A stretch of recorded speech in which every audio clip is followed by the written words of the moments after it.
Hello and welcome to the channel the student. My name is Syed Farman and हम discuss कर रहे हैं class 9th की बायोलॉजी। तो हमारा जो चैप्टर था इम्प्रूवमेंट इन फूड रिसोर्सेज, आज हमारा लास्ट लेक्चर होने वाला है एंड इसी के साथ ये वाला चैप्टर कंप्लीट हो जाएगा। ठीक, जो लास्ट वाले लेक्चर है उनमें हमने एक एक करके सब टॉपिक को डिस्कस किया। कैटल जो है, cattle farming, poultry farming, fisheries etcetera, तो वो सब हमने डिस्कस कर लिया है। उसमें से अगर कोई पार्ट रह गया है, कोई जो है पॉइंट नहीं डिस्कस हुआ है, तो उसको आप कमेंट सेक्शन में हमें बताइएगा। मैं लास्ट जो आने वाला लेक्चर है पहले मैं वहां पे उसी को डिस्कस करूंगा।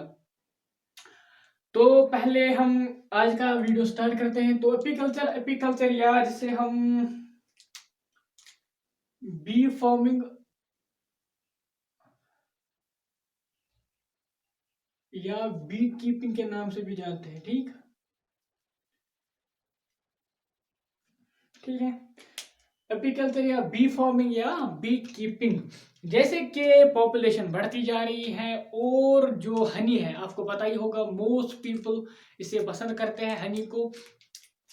तो हनी प्रोडक्शन के लिए हमें जो है एपीकल्चर की जरूरत है, हमें बी फार्मिंग की जरूरत है, हमें बी कीपिंग की जरूरत है। तो जिस जैसे ही लोग ज्यादा होते जा रहे हैं, पॉपुलेशन बढ़ती जा रही है, तो इसकी डिमांड भी बढ़ती जा रही है। बहुत सारी जो है फार्मर्स है जो इसको अपने पास्चर्स, अपने फार्म यार्ड्स में, अपने गार्डन्स में बी जो है बी हाइव्स को वहाँ पे एम्प्लॉय करते हैं, नेक्टर एक्स्ट्रा वो कलेक्ट करके हनी प्रोड्यूस करने के लिए। ठीक है, बहुत सारे फार्मर्स क्या करते हैं, क्योंकि ये लेबर इंटेंसिव है नहीं, इसमें उतना लेबर चाहिए नहीं। आपको क्या करना है, एक डिब्बा लाना है उसको और बी हाइव को लाके उसमें रख देना है, बाकी वो खुद ही नेक्टर प्रोड्यूस करते हैं। तो बहुत सारे फार्मर्स उसको जो है साइड बिजनेस के तौर पे भी अभी यूज कर रहे हैं और अपनी लिविंग्स उसमें से कमा रहे हैं। ठीक है, तो सबसे पहले हम डिस्कस करेंगे हमें बी बी कीपिंग या एपीकल्चर या जो है बी फार्मिंग से क्या क्या प्रोडक्ट्स मिलते हैं और उनके क्या क्या फायदे हैं। ठीक है, तो सबसे पहले हनी एंड बी वैक्स। ठीक है, पहला ही पॉइंट यहाँ पे लिखा है, हमें क्या क्या मिलता है,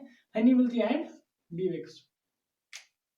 तो हनी एंड बी वैक्स जो है ये दोनों इंपॉर्टेंट प्रोडक्ट्स है। हनी तो हम यूज करते हैं खाने के लिए, ठीक है, और उसमें न्यूट्रिशन वैल्यू भी इसकी बहुत ज़्यादा है, शुगर पाया जाता है बहुत क्वांटिटी में।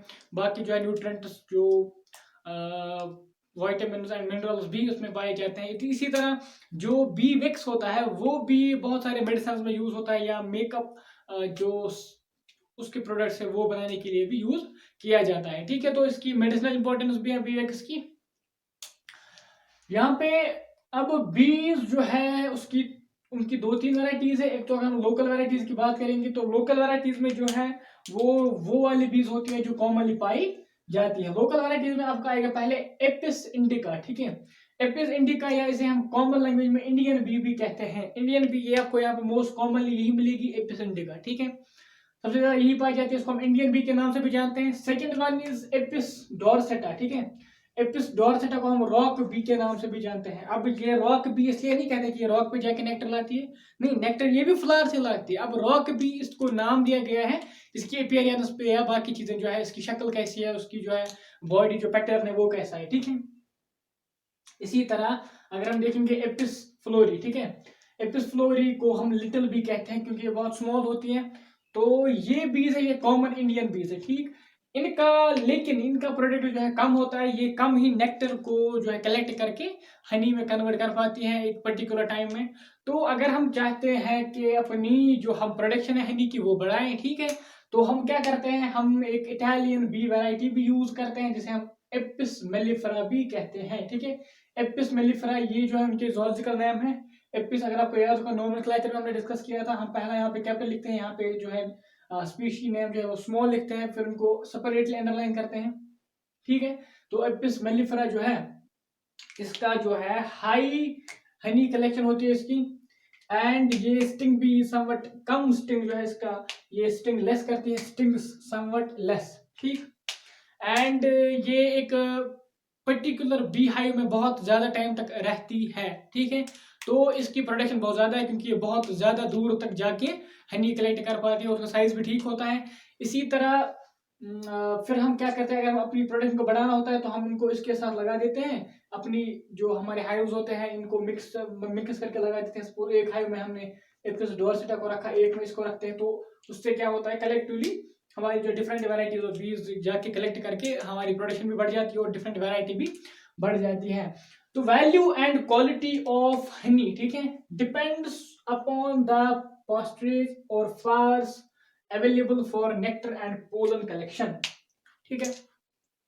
हनी की क्वालिटी, ठीक है, हनी हनी की क्वालिटी एंड वैल्यू, हनी की क्या वैल्यू, हनी मार्केट में हनी की क्या वैल्यू मिलेगी और हनी की जो क्वालिटी है वो कैसी होगी, ये डिपेंड करता है कि आपके बीज किन फ्लावर्स पे जो है नेक्टर और पोलन कलेक्ट करते हैं, किन फ्लावर्स पे वो ग्रो करते हैं, किन फ्लावर से वो जो है ये नेक्टर लाते हैं।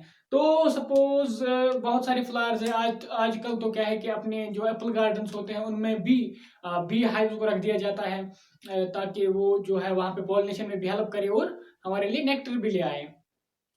तो इसी तरह या अगर वो फ्लावर्स है जो उनका नेक्टर अच्छा नहीं होता है, अच्छा क्वालिटी का नेक्टर नहीं होता है, तो वो वाली जो हनी है उसकी वैल्यू कम होती है और उसकी क्वालिटी अच्छी नहीं होती। तो इस पर डिपेंड करता है कि कौन से फ्लावर्स है आपके और को आपकी जो है उस पर क्वालिटी एंड वैल्यू उस पर डिपेंड करेगी, ठीक, कौन से फ्लावर्स हैं और किन से नेक्टर और पोलन जो है लाते हैं, ठीक है। तो मुझे लगता है ये इतना बी जो है बी कल्चर में इतना एनफ है, क्योंकि ज्यादा नहीं दिया हमारे टेक्स्ट में, छोटा सा ही टॉपिक दिया है। तो ये खत्म हो गया, इसी के साथ ही हमारा जो है इंप्रूवमेंट इन फूड रिसोर्स वाला चैप्टर जो है खत्म हो गया। अब एक्सरसाइज की बात अगर करेंगे तो एक्सरसाइज में मुझे लगता है कोई भी क्वेश्चन ऐसा नहीं है कि जिसको हमने डिस्कस नहीं किया है। मैंने सारे क्वेश्चंस को देख लिया है and I have discussed every question. जो भी क्वेश्चन दिया गया है I have discussed it in any जो भी लेक्चर आप देखोगे उसमें एक एक जो है लेक्चर्स को जो लेक्चर्स में क्वेश्चंस को डिस्कस किया है, जो क्वेश्चंस दिए हैं सब डिस्कस हुआ है और किसी एक में आपको पर्टिकुलर क्वेश्चन के आंसर्स मिलेंगे, ठीक है। बाकी अगर आप चाहते हैं कि आपको जो है सारा समझ में आ जाए तो उसके लिए एटलीस्ट आपको एक या दो बार जो है इस चैप्टर को अपनी टेक्स्ट बुक से पढ़ना पड़ेगा, ठीक है। वो उसकी और कोई ट्रिक है नहीं, क्योंकि यही है जितनी बार आप पढ़ोगे जितना रिवाइज करोगे उतनी बार वो आपको उतना ज़्यादा आपको याद रहेगा और उतनी ज़्यादा वो आपको समझ में भी आ जाएगा, ठीक है। तो क्या करना है आपको, जाके पहले टेक्स्ट बुक को खोलना है, अपनी टेक्स्ट बुक 9th की जो है टेक्स्ट बुक, मैं कोई रेफरेंस की बात नहीं कर रहा हूँ, टेक्स्ट बुक को आपको एटलीस्ट एक या दो बार पढ़ना है और उसके बाद जाके आप क्वेश्चंस को देखना है और क्वेश्चन सॉल्व करने हैं। तो सबसे पहले आप लेक्चर्स को सब लेक्चर्स को अच्छे से देख लो, ठीक है। उसके बाद टेक्स्ट बुक को देख लो, उसके बाद आप डिसाइड कर सकते हो कि कौन सा पॉइंट रह गया है, कौन डिस्कस हुआ है, किसमें क्या डाउट है, ठीक है। तो वो आप फिर लिख सकते हो। तो अभी के लिए मुझे लगता है आज की लेक्चर में इतना है। कोई भी क्वेश्चन ऐसा नहीं है जो डिस्कस नहीं हुआ है या जिसमें डिफिकल्टी लेवल ज्यादा है, आपको लिखने में परेशानी हो जाएगी, उतना कोई भी लेक्चर नहीं है उसमें, सॉरी कोई भी क्वेश्चन वैसा नहीं है।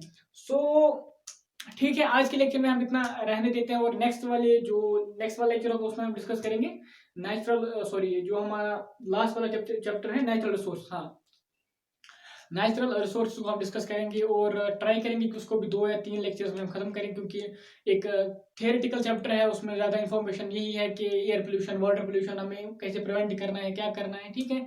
तो अगर आप चाहेंगे उसको एक बार पढ़ के आएंगे तो आपके लिए ज़्यादा बेटर रहेगा वो। बाकी वही वीडियो को आपको शेयर करना है, अपने फ्रेंड्स तक पहुंचाना है, बेल आइकन को प्रेस करना है और सब्सक्राइब बटन को भी दबाना है और हमारे साथ जुड़ सकते हैं आप टेलीग्राम या Instagram Facebook etcetera. So thanks for watching, thanks a lot.